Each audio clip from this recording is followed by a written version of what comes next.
Вся татарская история в одном подкасте. Лекторий «Миллиард татар». Большое спасибо за интерес ко мне, к книге.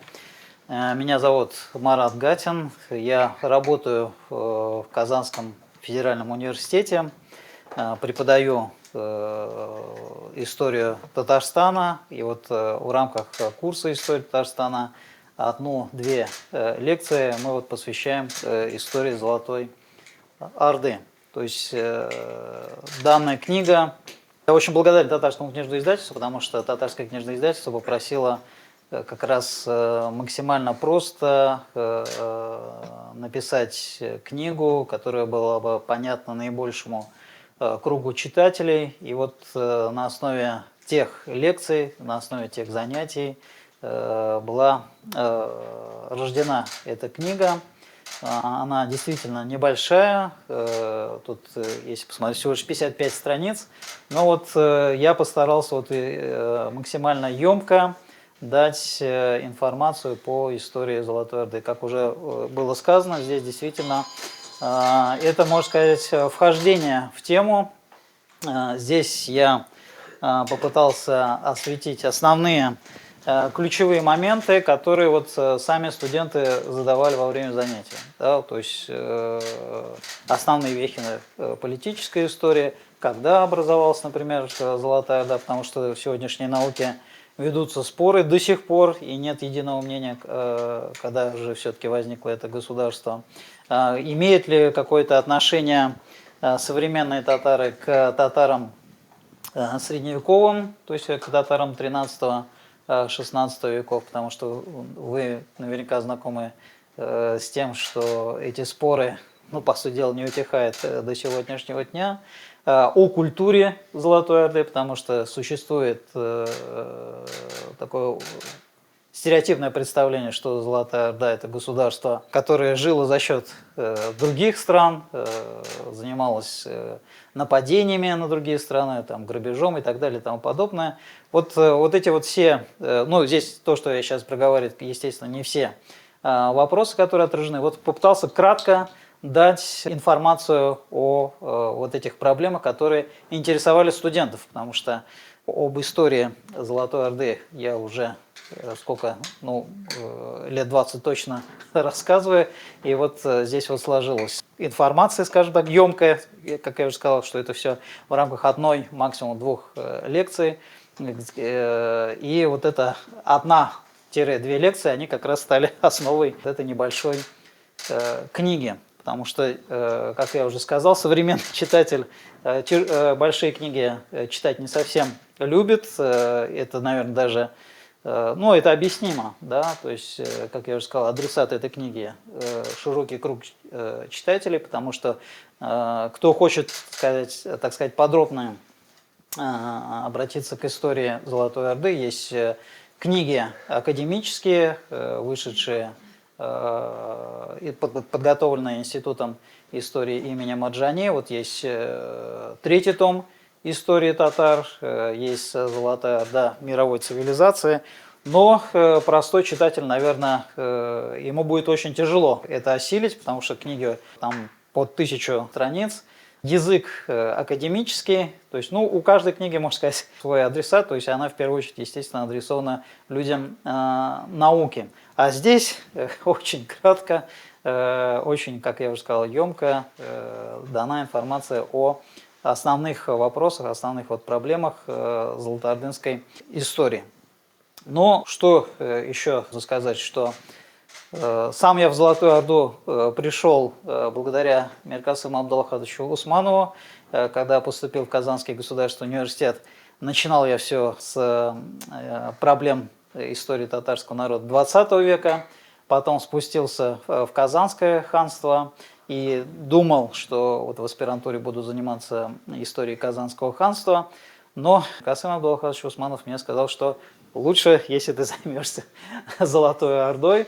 Дело в том, что в 1998 году я съездил в Германию, и вот учитывая то, что немного владею немецким языком, была вот поставлена передо мной задача, чтобы я вот изучил германский, немецкий опыт изучения Золотой Орды, потому что наверное, не все присутствующие здесь знают, что первым ученым, что вот интересно, который вот начал заниматься историей Золотоордынского государства, это был австрийский востоковец Йозеф Хаммер фон Пургшталь, который еще в XIX веке написал на 1200 страниц такую большую монографию, посвященную истории Золотой Орды. Вот. И вот благодаря вот этому указанию защитил кандидатскую диссертацию по немецкой историографии Золотой Орды и татарских ханств. И вот до сих пор продолжаю заниматься вопросами, связанными с истории, культуры, источниковедения, историографии государств чингизидов. Вот на сегодняшний день мы с группой ученых, это исследователи Высшей школы экономики, может быть, кто знает, Роман Юлианович Почекаев, потом вот Ленар Фергадович Абзалов, мой коллега из университета, который тоже вот Золотой Ордой занимается, и тоже в Таткниг издате он издавал книгу, посвященную канцелярской культуре Золотой Орды. И Ильяс Альфредович Мустакимов, который является ведущим научным сотрудником Национальной библиотеки Республики Татарстан. Вот мы сейчас занимаемся проработкой, исследованием источников в Иране. Вот есть Дастур Аль-Катиб, комплекс источников, который вот до сих пор в русскоязычный научный оборот по какой-то причине не введен. То есть здесь немножко буду нескромен, на это я указал я этим коллегам, потому что выдержки из этих источников, вот это Дастур Аль-Катиб, это сборник ярлыков. То есть у нас очень часто историки жалуются, что вот по истории Золотой Орды недостаточно большое количество источников, а здесь вот мы видим, что эти источники есть, то есть там более 200 ярлыков, то есть это просто потрясающе. Да? Вот мы пока перевели и проанализировали всего лишь 13, то есть нам точно жизни не хватит на это дело, так что здесь можно изучать. Это то, что вот с чем сейчас я, не только я, вот вместе с коллегами, Роман Юлианович Почекаем, Ленар Фергадовичем Абзаловым и Ильяс Альфредовичем Мустакимовым, вот то, что мы сейчас этим занимаемся.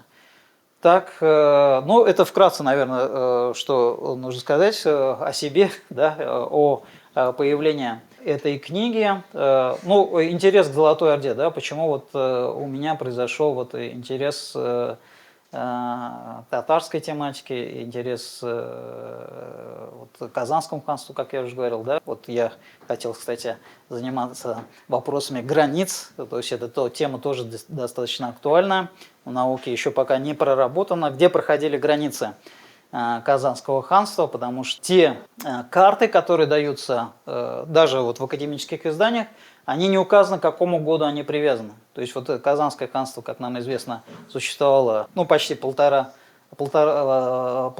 лет, да, но в разные периоды существования Казанского ханства территории они были разные. То же самое по Золотой Орде. Открываете любое издание и показана карта Золотой Орды. Но опять-таки привязки нет к какому периоду, потому что Золотая Орда, ну как любое государство, вот можете посмотреть, вот Золотая Орда существовала 3 века, за 3 века любое государство меняет территориальное очертание. Вы можете, вот хоть одно назовите мне государство, которое не изменило границ за 3 столетия, да, таких государств нет.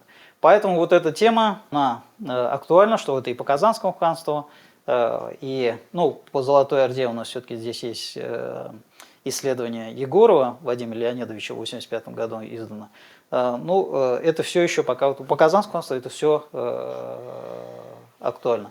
Интерес был связан с тем, что это конец 80-х, начало 90-х годов, то есть это, так сказать, национальное пробуждение, можно сказать, подъем национального движения и интерес к национальной истории, особенно интерес к национальной истории государственности, да, то есть вот был всплеск интереса к Волжской Булгарии, всплеск интереса к Казанскому ханству, и вот большой потом интерес пришел и к Золотой Орде. Видимо, с этим было связано, потому что наверняка вы знаете, что отношение к Казанскому ханству, отношение к Золотой Орде тогда Ну что ж, и сегодня тоже оно в целом носит негативно, ну, в лучшем случае нейтральный характер. И вот как бы чувствовал, что что-то здесь хотелось мне вот разобраться. Действительно все это так. Хотя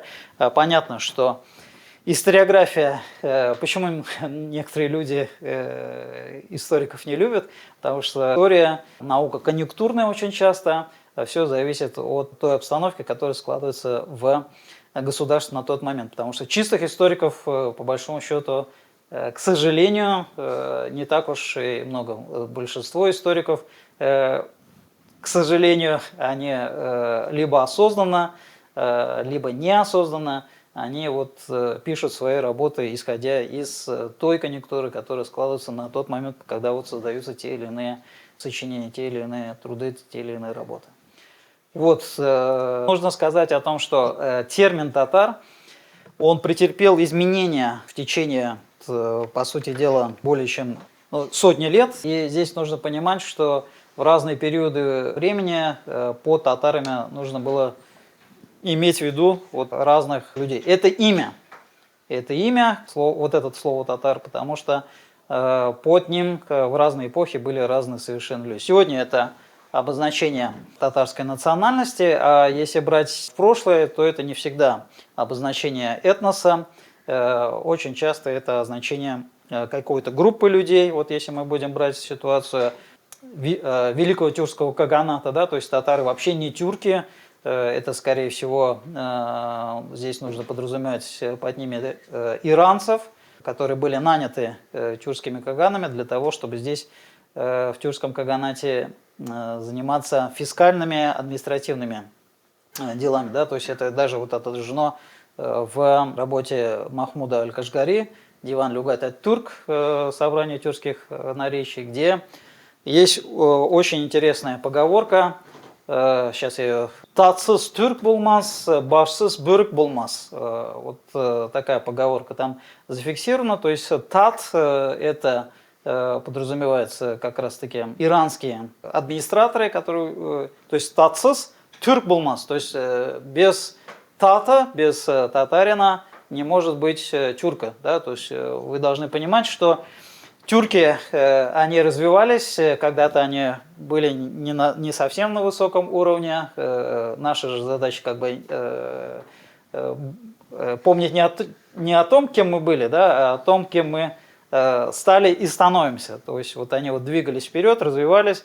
Но на тот период времени, конечно, иранская цивилизация, она находилась на совершенно другом уровне своего развития. И вот они использовали этих специалистов.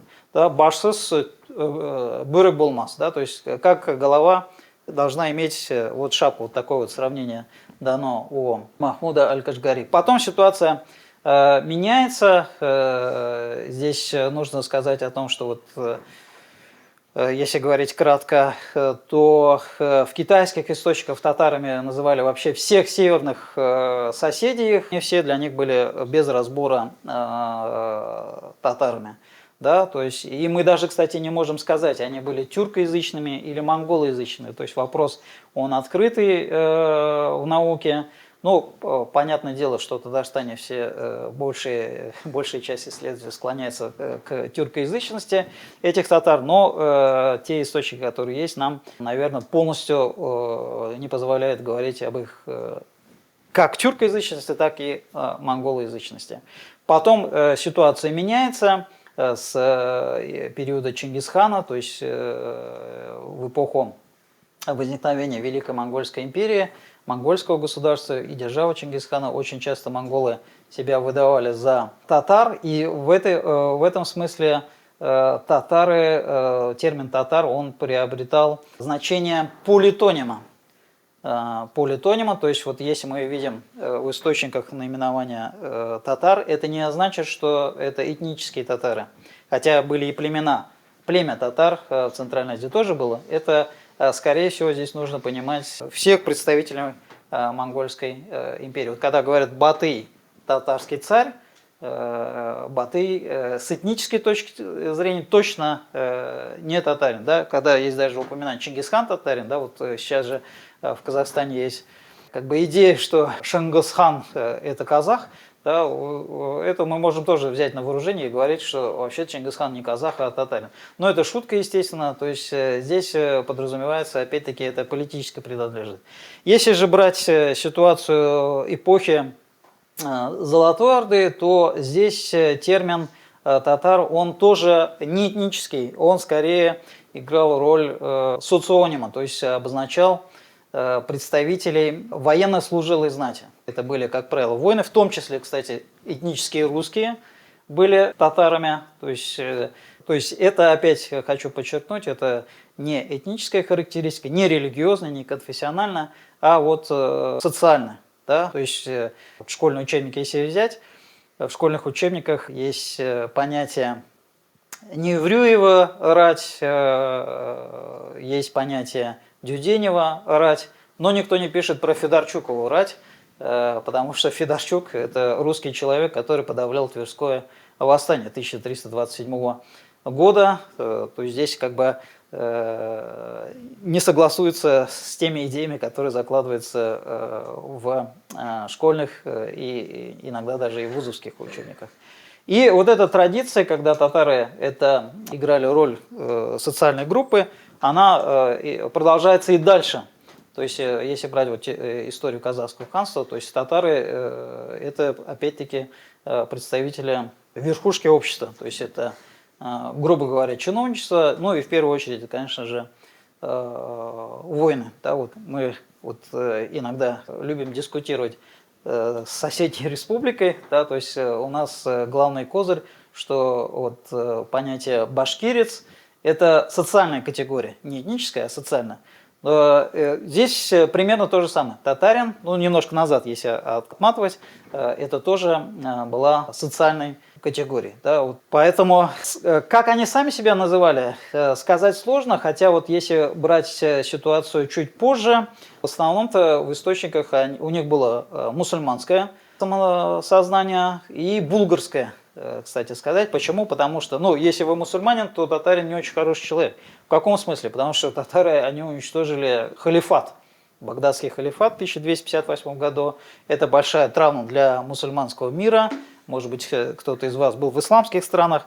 И если вы там себя скажете, что вы татарин, вы их очень расстроите. Потому что татары – это синоним варварства. Это не работает с Турцией. С Турцией все нормально. В Турции вы сразу же будете зачислены в крымские татары. А если говорить об арабских странах, говорить об Иране, то татары – это те люди, которые вот разрушили багдадский халифат, и он прекратил свое существование. Аббасидов, да? И поэтому это все прекрасно знали местные, поэтому у них вот было в первую очередь мусульманское самосознание, да, и в том числе вот и булгарское самосознание. Ну, потом ситуация меняется. Почему? Потому что это связано с взаимодействием. Ну, я очень схематично все это объясняю, конечно, тут за 10-15 минут. Потом ситуация меняется, потому что здесь нужно помнить, что местное население взаимодействовало с русским государством, а русское государство воспринимало это все как татар. Как татар, то есть татары, которые считали себя татарами, это были служилые татары. То есть служилые татары, они имели ряд льгот, и эти льготы были почему? Потому что он татарин. Почему они имели определенный период привилегированное положение? Потому что служилые татары это были кавалерийские отряды, вот до Петра I, там по подсчетам чуть ли не до 10%, ну там 6-8 говорят, ну, грубо говоря, до 10% русской армии, это были вот как раз-таки вот эти татарские кавалеристы. Потом значение этой кавалерии будет потихонечку падать, и поэтому и служилые татары тоже потеряют к ним интерес. То в регионе, вот при Урале служилые татары еще будут иметь интерес, потому что нужно было бороться с кочевниками. Здесь вот самый лучший способ был вот привлекать этих. А если брать сельское население, оно ведь здесь превалировало, скорее всего, как раз-таки конфессиональное самосознание и вот булгарское самосознание. Ситуация меняется где-то вот во второй половине 19 века. И вот не случайно Институт истории у нас носит имя Марджане, да, то есть вот Марджане, как бы его называют иногда отцом татарской нации, то есть вот он, ему приписывает там слова «Кемсен син татар булмасан», да, тоже ты, если не татарин, там, правда, цитата немножко более пространная, но смысл вот можно свести вот к этим словам. И вот начинает формироваться, хотя еще и в конце 19-го, начале 20 века были интеллектуалы, которые не хотели воспринимать это название, но в конечном счете оно возобладало. Почему возобладало? Потому что ну, это было интегрирующее название для многих вот тюрко-мусульманских групп от Крыма до Сибири. И нужно сказать, что часть и башкир воспринимала это название. То есть вот мы можем вспомнить того же самого одного из главных идеологов башкирского национального движения Заки Валиди. Он же здесь у нас был и написал книжку «Терек ве татар тариха». То есть тюркская, хотя терек, да, ве татар тариха. То есть не терек ве башкарт тариха, да, то есть и мы можем посмотреть на творчество Маджида Гафури, который сегодня считается башкирским. У него самосознание точно, он осознавал, что он башкирских кровей, но это вот, наверное, можно провести некую аналогию, параллель, как, например, мишары, да, вот многие татары-мишары, они осознают свое мишарское происхождение, но тем не менее считают себя татарами. Вот у части башкир такая же ситуация была в начале 20-го столетия. Ну, потом ситуация немножко изменилась. И вот эти группы, они консолидировались. Вот от Крыма до Сибири они восприняли это название. И что было еще закреплено советской, скажем так, статистикой. То есть там в Советском Союзе, вот кто помнит Советский Союз, вы же там не было самоидентификации.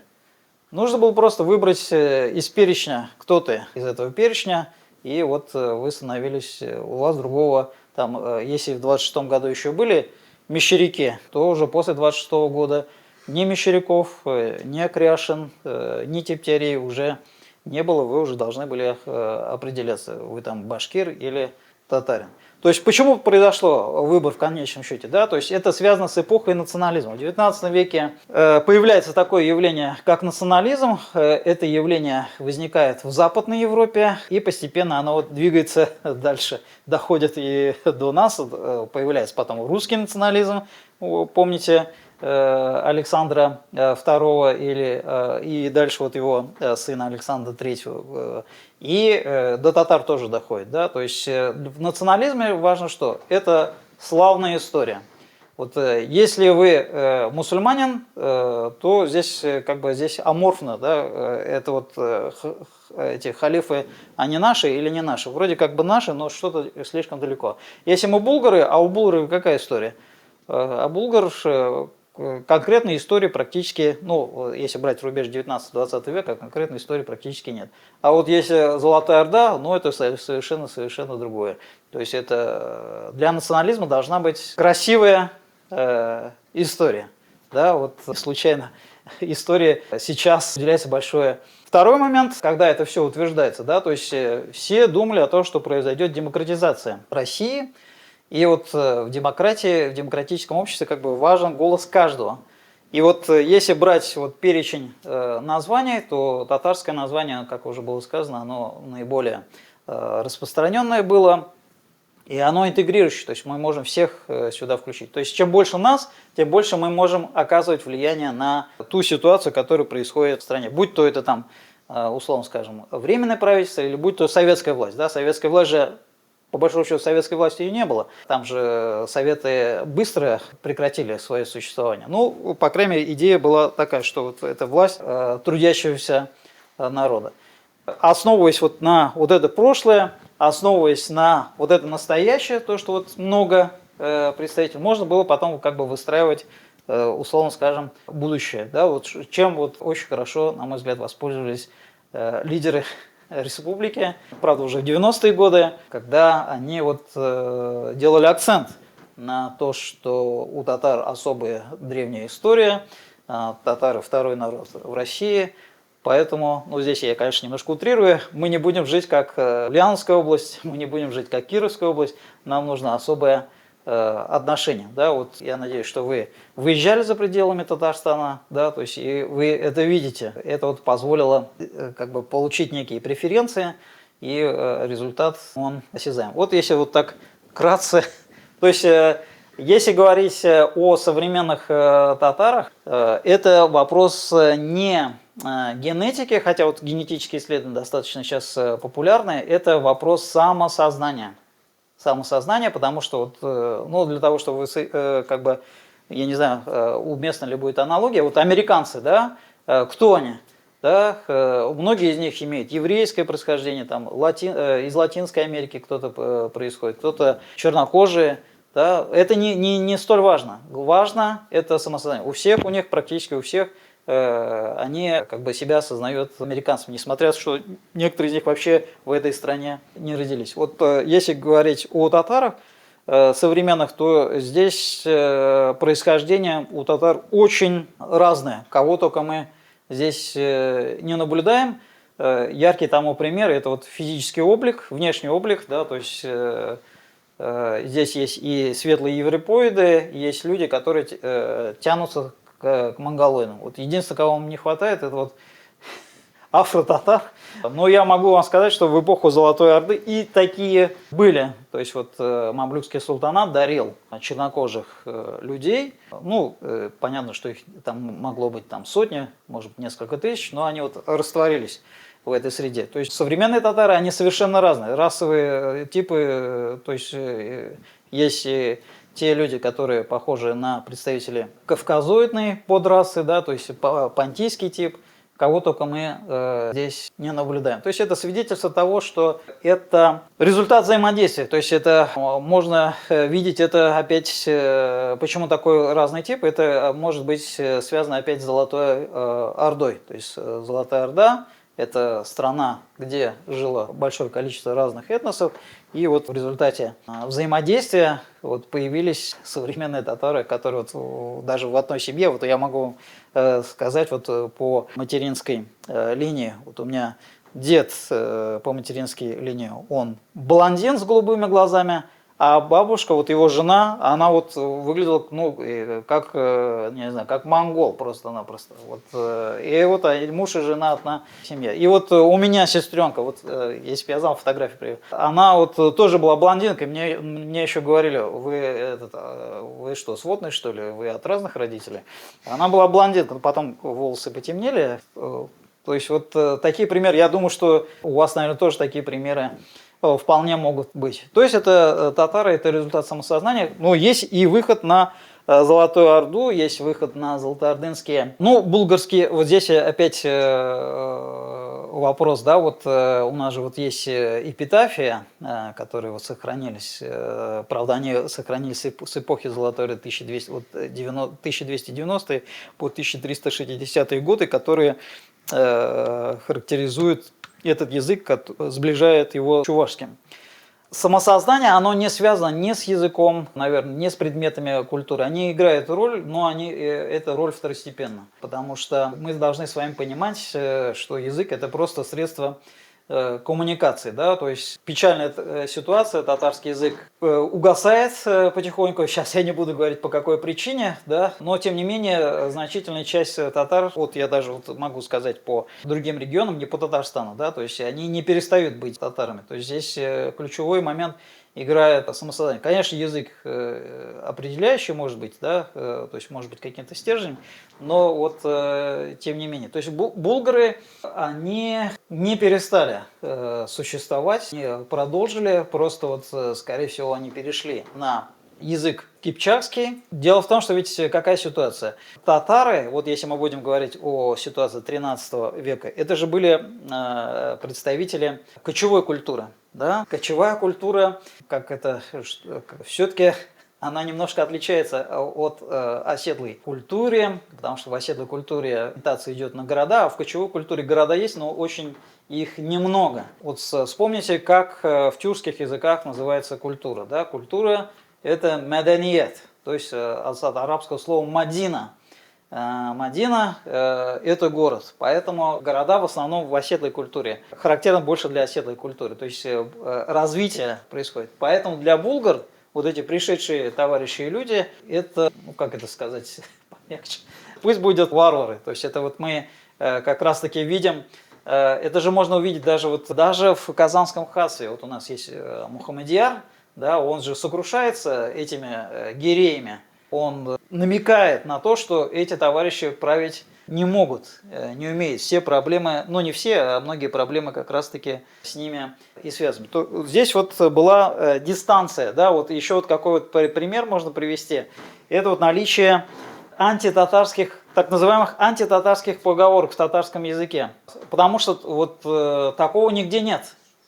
Вот не назовете ни одну русскую, антирусскую поговорку. Татар атасын сатар. Татар башыңны ашар. Татарин готов и отца продать. Вот эти поговорки, они, скорее всего, вот, формировались в ту эпоху, когда вот булгары характеризовали вот эту элиту военнослужилую, знаете. То есть татарин, ну, это отчасти, то есть как бы правду булгар можно увидеть. Потому что вот эти представители элиты, они сегодня здесь, завтра там. Вот, особенно вот по последнему хану Казанского ханства, вот посмотрите, Ядыгар Мухаммад, вот, подходит под это определение. То есть ради выгоды он может быть и здесь, и там, и в конце концов Семен Косаевич. Все это заканчивается. Вот, то есть это было, и это помнили, потому что здесь ведь была какая традиция. Скорее всего, традиция школьного образования, она не прерывалась. То есть это вот моя гипотеза, пока ее опровергнуть и доказать не могу, но я думаю, что так оно и было. Школьное образование, которое оно фиксируется в эпоху Волжской Булгарии, в Казанском ханстве, ну и потом вот век 18. Там, где образование, там, сами понимаете. Да, и они видели, так сказать, разницу. Да, и, соответственно, ну а это все связывалось с исламом, потому что каждый мусульманин должен... То есть мактаб, откуда происходит слово? Это от слова чтение. То есть они должны читать мактуб, да, то есть язу. Мактуб это язу, язмыш, да, другое. Должны читать. Нормальный человек должен читать Коран. То есть вот это вот, кстати, был стержень булгарский. Вот Вильгельм де Рубрук, вот чтобы подтвердить это все. Вильгельм де Рубрук, 13 век, это посол Людовика IX, который вот ходил крестовыми походами на Ближний Восток против сарацинов, да. Он поехал искать помощи к монголам, потому что монголов воспринимали как воинство Иоанна Пресвитера, то есть их воспринимали как христиан, потому что они громили там мусульман, они же тоже двигались со своей стороны и думали, что это наши товарищи должны быть. Нет, нестряные они были. И вот я сейчас про Вильгельма де Рубрука завершу мысль. Вильгельм де Рубрук делает такое заключение. Вот он объехал весь Ближний Восток, Среднюю Азию, и самые злейшие сарацины, как вы думаете, кто? Булгары. Да. Булгары самые злейшие сарацины. То есть вот находясь вот здесь, вообще это край исламского мира, он их характеризуется. Вот он побывал на Ближнем Востоке, Востоке Среднем, в Средней Азии, и вот человек таким образом характеризует. Ну да, часть монголов, монгольских племен центральноазиатских, они исповедовали христианское течение вот христианства. То есть такое это было. Я принес книжку, а вот она. Да, вы сейчас зададите вопрос, немножко вас это заинтересует. Лучший вопрос будет оценен подарком от меня.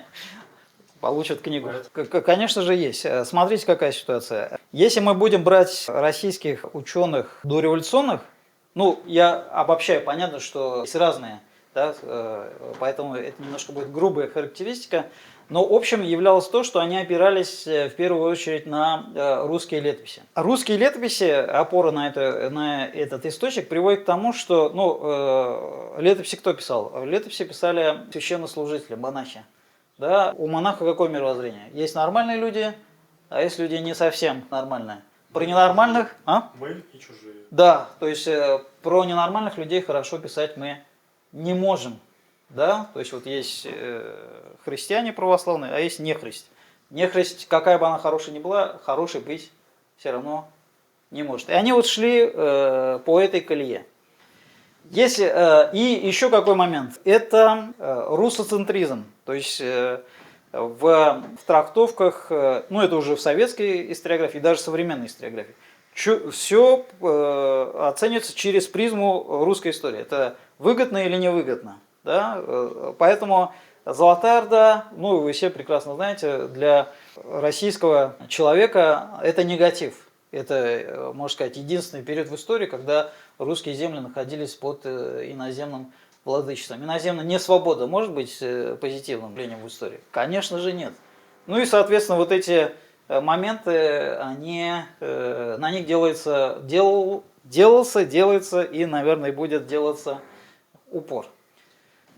Если говорить о зарубежной историографии, то они в какой-то мере менее ангажированы, если можно так сказать.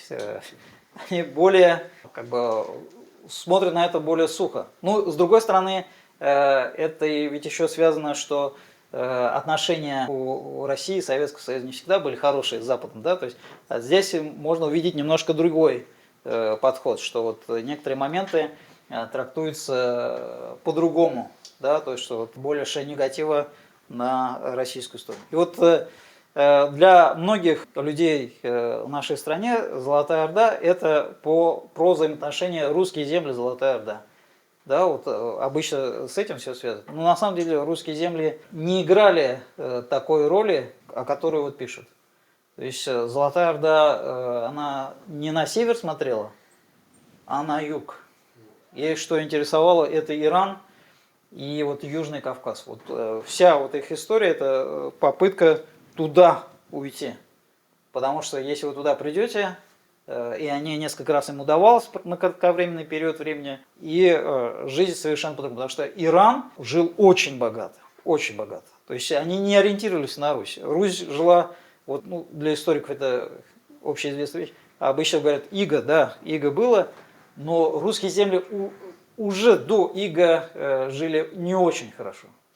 Не очень хорошо. Вот вы можете посмотреть археологические памятники, там, керамику. Вот сравните, вот в интернет вот зайдите, русская керамика, и сравните ее с золотоордынской керамикой, например. Да? О повседневности здесь, конечно, мало что написано. То есть вообще повседневность золотоордынского государства очень сложно писать. Почему? Потому что повседневность, чтобы написать хорошую книгу о повседневной культуре золотоордынского государства, нам нужны золотоордынские источники. Золотоордынских источников, ну вот нарративных, да, практически нет, вообще практически нет. У нас все это корпус наблюдателей. Наблюдатели, они всегда тенденциозны. То есть, будь то там мамлюки, будь то, мамлюки имеется в виду Египет, там Ближний Восток, да, будь то иранцы, будь то западноевропейцы, будь то русские, да, вот, чтобы вы понимали, вот это то же самое примерно, да, что можно судить о Соединенных Штатах по российскому телевидению. Это вот примерно то же самое. Вот, Золотая Орда, по информации русских летописей, это всегда будет взгляд. Вот мы нормальные люди, они не очень. Да, вот, будь то даже будь это мусульманские даже или не мусульманские, то есть в персидских источниках все это есть и в арабских источниках. Поэтому здесь это непростая задача написания повседневной культуры Золотой Орды, но такая задача, нужно, еще нет, кстати сказать, такой вот работы